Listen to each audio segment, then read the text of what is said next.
तो रूसी सेना के हमले तब तेज हो गए जब पुतिन ने अपनी शर्तें बता दी। पुतिन भारत आने वाले हैं, इससे पहले ही उन्होंने ज़ेलेंस्की और ट्रंप को संदेश दे दिया है।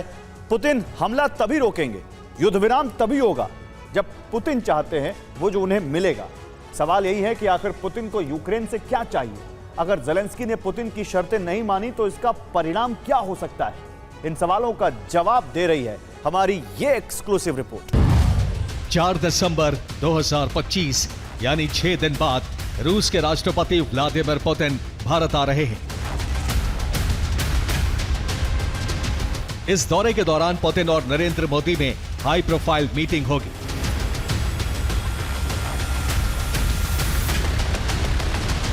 ये मीटिंग न सिर्फ दुनिया को नई दिशा दे सकती है बल्कि यूक्रेन युद्ध की दशा भी बदल सकती है। यही वजह है कि पुतिन और मोदी की इस मुलाकात पर न सिर्फ ट्रंप और ज़ेलेंस्की की बल्कि दुनिया के हर बड़े नेता की भी नजर होगी। रूसी राष्ट्रपति व्लादिमीर पुतिन ने भारत आने से पहले ही साफ कर दिया है कि रूस डॉनबास से कोई समझौता नहीं करेगा। अगर ज़ेलेंस्की शांति और युद्ध विराम चाहते हैं तो उन्हें डॉनबास का पूरा इलाका रूस को देना होगा, तभी पुतिन सेना हमले रोकेगी। अगर यूक्रेन ने ऐसा नहीं किया तो यूक्रेन का संपूर्ण सर्वनाश तय है।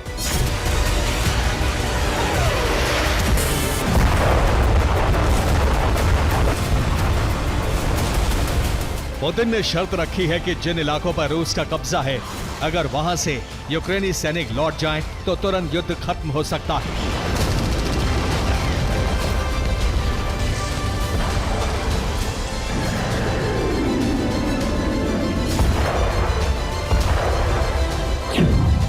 यानी Luhansk, Donetsk, Zaporizhzhia, Kherson, Kharkiv और सूमी के जिन जिन इलाकों पर रूस का कब्जा है, उन इलाकों को यूक्रेनी सेना छोड़ दे, पुतिन युद्ध तभी रोकेंगे।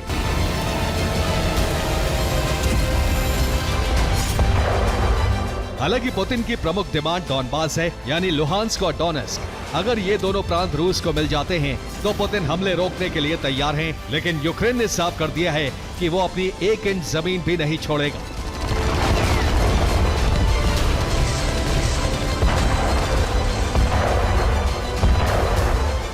पुतिन ने आगे कहा कि अगर यूक्रेन ने रूस की शर्तें नहीं मानी, अगर डॉनबास को रूस के हवाले नहीं किया तो इसका परिणाम बहुत भयावह होगा।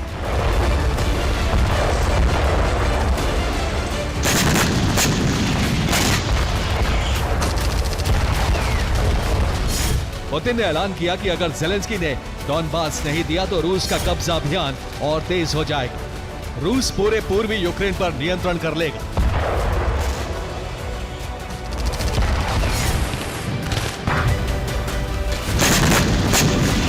जाहिर है ज़ेलेंस्की और यूरोप पुतिन की शर्तों पर युद्ध विराम के लिए तैयार नहीं होंगे। ऐसे में विनाश का क्षेत्रफल और बढ़ सकता है।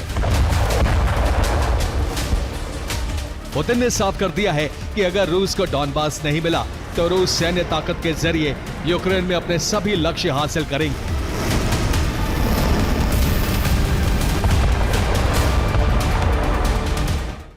तो ज़ेलेंस्की को पुतिन ने आखिरी अल्टीमेटम दे दिया है। ट्रंप के दूत विटकॉफ अगले हफ्ते मॉस्को जा रहे हैं। पुतिन विटकॉफ में युद्ध विराम की शर्तों पर चर्चा होगी। विटकॉफ के दौरे से पहले ही पुतिन ने अपनी शर्तें साफ कर दी हैं। पुतिन ने यूक्रेनी राष्ट्रपति को अंतिम अल्टीमेटम दे दिया है। पुतिन डोनबास इलाके को छोड़ने को तैयार नहीं है। पुतिन ने कहा है कि यूक्रेन को डोनबास सरेंडर करना होगा। रूस को डोनबास नहीं मिला तो यूक्रेन का सर्वनाश तय है।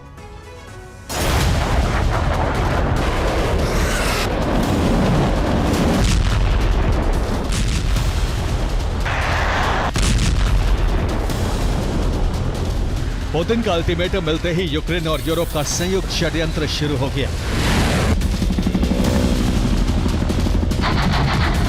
यूरोप के इशारे पर ज़ेलेंस्की सेना ने रूसी धरती पर भीषण ड्रोन और मिसाइल हमले शुरू कर दिए।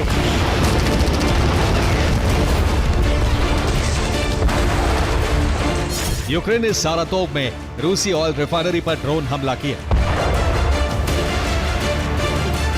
ड्रोन विस्फोट की वजह से तेल रिफाइनरी में भीषण आग लग गई। रूस के स्मोलेंस्क में यूक्रेन ने पावर स्टेशन को तबाह कर दिया। बेलगोरोद में यूक्रेन ने रूस के एयर डिफेंस सिस्टम का खात्मा कर दिया। रूस के समारा में एक के बाद एक कई धमाके हुए, 7 इमारतों में आग लग गई। रोस्टोव में यूक्रेन ने रूस की मिसाइल फैक्ट्री को टारगेट किया। रोस्टोव में ही यूक्रेन ने रूस के पावर स्टेशन को जला दिया। ब्रियांस्क में यूक्रेनी हमलों की वजह से पावर ग्रिड ध्वस्त हो गई। चेचनिया के ग्रोजनी में यूक्रेन ने ड्रोन हमला कर अखमद लड़ाकों के ठिकाने को ध्वस्त कर दिया। यूरोप की मदद से यूक्रेनी सेना न सिर्फ रूस पर हमले कर रही है, बल्कि युद्ध भूमि में भी पलटवार कर रही है।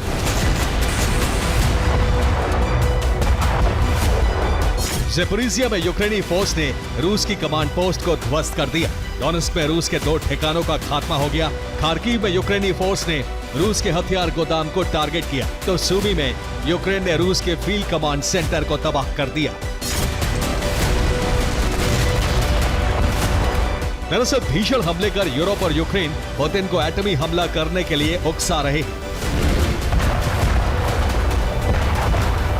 यूरोप और यूक्रेन चाहते हैं कि पुतिन इतना भड़क जाएं कि अपनी सेना को परमाणु हमले का आदेश दे दे। जाहिर है, अगर रूस एटमी हमला करता है तो रूस और अमेरिका में संग्राम छिड़ जाएगा और इस तरह यूक्रेन हार या सरेंडर से बच जाएगा। रूस और अमेरिका में जंग छिड़ी तो यूक्रेन की जमीन भी बच जाएगी। यही वजह है कि यूरोप की मदद से यूक्रेन रूस में लगातार 100 घंटे से सीरियल अटैक कर रहा है।